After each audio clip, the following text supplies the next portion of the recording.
When a DeLorean hits 88 miles per hour in an empty mall parking lot, film history is forever changed. Back to the Future burst onto screens in 1985 as a time travel romp that combined science fiction, comedy, and heartfelt drama, all wrapped in an unforgettable 80s aesthetic.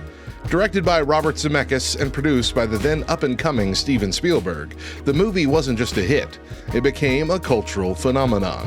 A blend of teen angst, paradoxical time travel, and quirky characters gave it mass appeal across demographics. Audiences were treated to a cinematic adventure that played with time loops, generational humor, and an unlikely friendship between a teenager and an eccentric scientist. In this Nerd History Deep Dive, we'll journey through the film's origins, behind-the-scenes drama, reception, memes, and lasting legacy. So, buckle up, set your flux capacitor to fluxing, and let's go back, way back. This is the Nerd History of Back to the Future.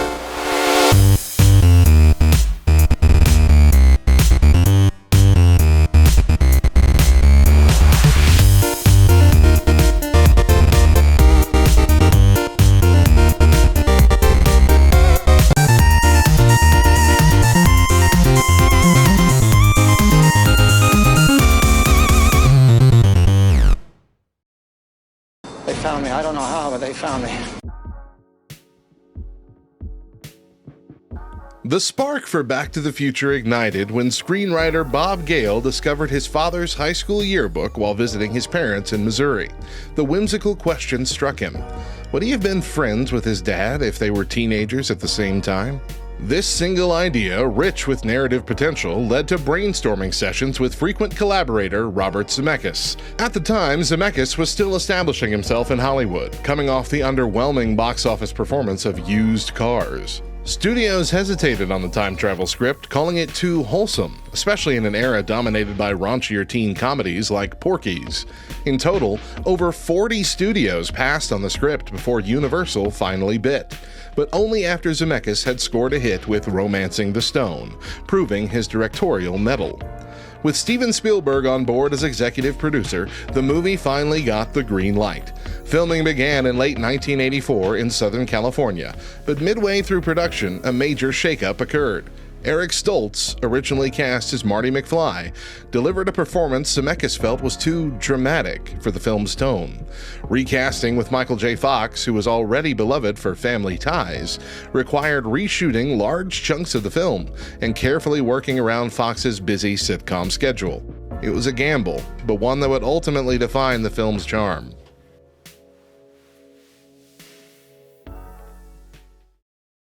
Saturday night, we're sending you back to the future. Behind the scenes, Back to the Future was a whirlwind of innovation, improvisation, and sleepless nights. Michael J. Fox worked brutal hours, often filming Family Ties during the day and shooting Back to the Future overnight. Crew members recalled seeing Fox arrive on set straight from the sitcom stage, running on little more than adrenaline and coffee. Meanwhile, Christopher Lloyd brought Doc Brown to life with manic energy and heartfelt sincerity, inspired in part by a blend of Einstein and conductor Leopold Stokowski. The DeLorean, while now iconic, was chosen partly because it looked futuristic, but also because its gull-wing doors allowed for dynamic visual framing. In reality, the car was notoriously unreliable. Crews often had to push it between takes. Production design created an entire 1955 Hill Valley set that was dressed and redressed to appear either bright and bustling or downtrodden and decayed, depending on the scene. Practical effects dominated the film, from the lightning strike on the clock tower to the flaming tire tracks. Time was constantly tight. The movie had to be in theaters by July 3, 1985, to capitalize on the summer movie season, and the team rushed to meet post-production deadlines. Sound designer Alan Silvestri's score, with its soaring brass themes, added a majestic quality that elevated the story beyond its comedic and sci-fi roots. Now I need your help to get back to the year 1985. When Back to the Future hit theaters, the response was electric. Audiences flocked to see it over the 4th of July weekend, and the film grossed $11.3 million in its opening days.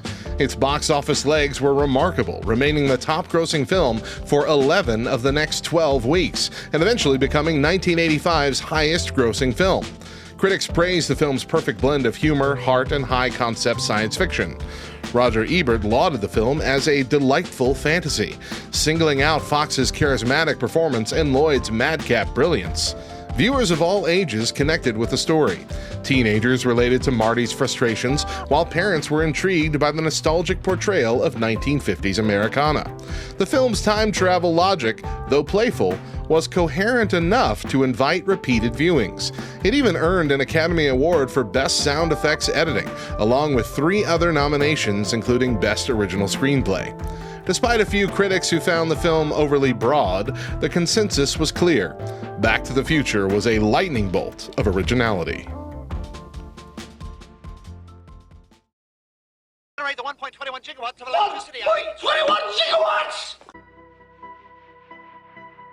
Few movies have embedded themselves in popular culture quite like Back to the Future. The dialogue alone has become shorthand for geek references. This is heavy. 1.21 gigawatts. And of course, where we're going, we don't need roads.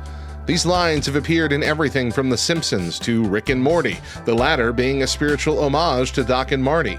The Power of Love by Huey Lewis and the News topped charts, and the band made a cameo as the unimpressed judge at Marty's band audition. The trilogy sparked annual celebrations, particularly on October 21st, 2015, the date Marty visits the future in Part 2. On that day, theaters held marathons, news outlets compared film predictions to reality, and fans shared countless tributes online.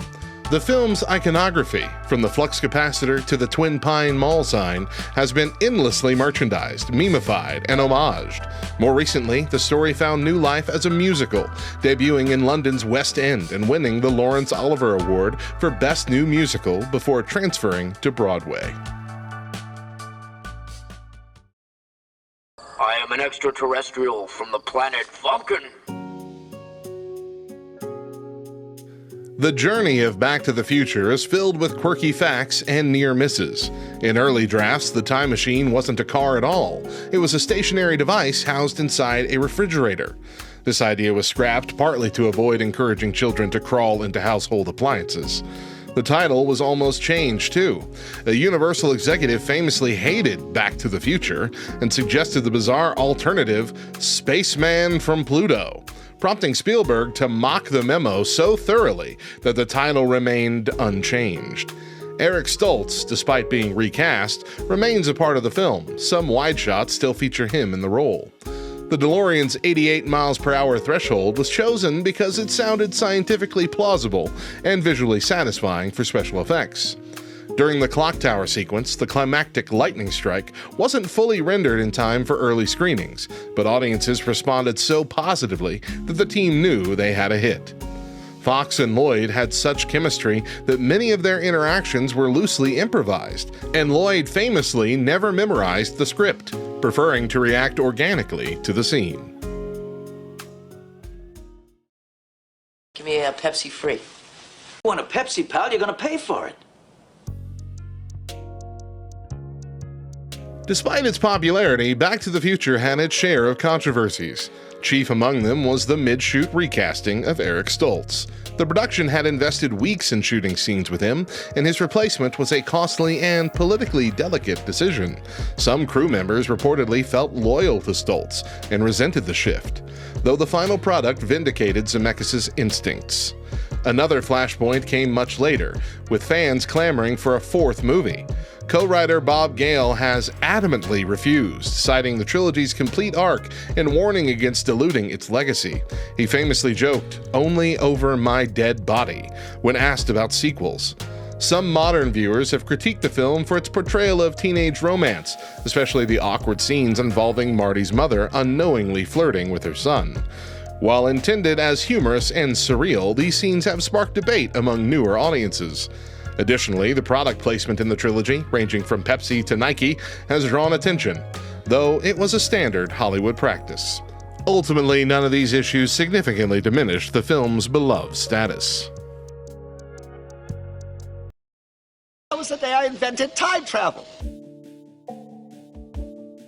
Back to the Future has left an indelible mark not only on cinema, but on pop culture as a whole.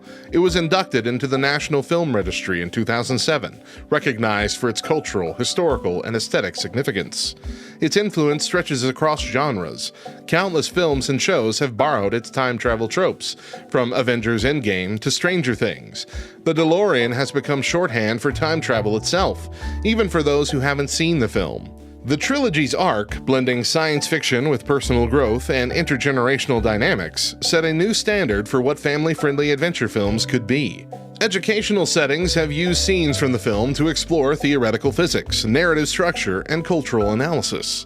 The continued success of the stage musical and comics show that the story still resonates with modern audiences. Gale and Zemeckis' refusal to reboot or remake the original trilogy has cemented its legacy, preserving its originality in an era dominated by reboots.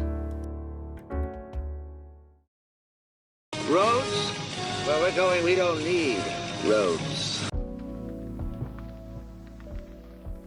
From its bold concept inspired by a yearbook to unforgettable music and a globe-spanning legacy, Back to the Future exemplifies nerd culture at its best: smart, imaginative, and endlessly entertaining. It reminds us that the choices we make ripple through time, and that sometimes the best way to understand the future is to explore the past. Whether you caught this in theaters in 1985 or watched it recently for the first time, the film's message still resonates. Understanding the past can reshape everything. To be continued.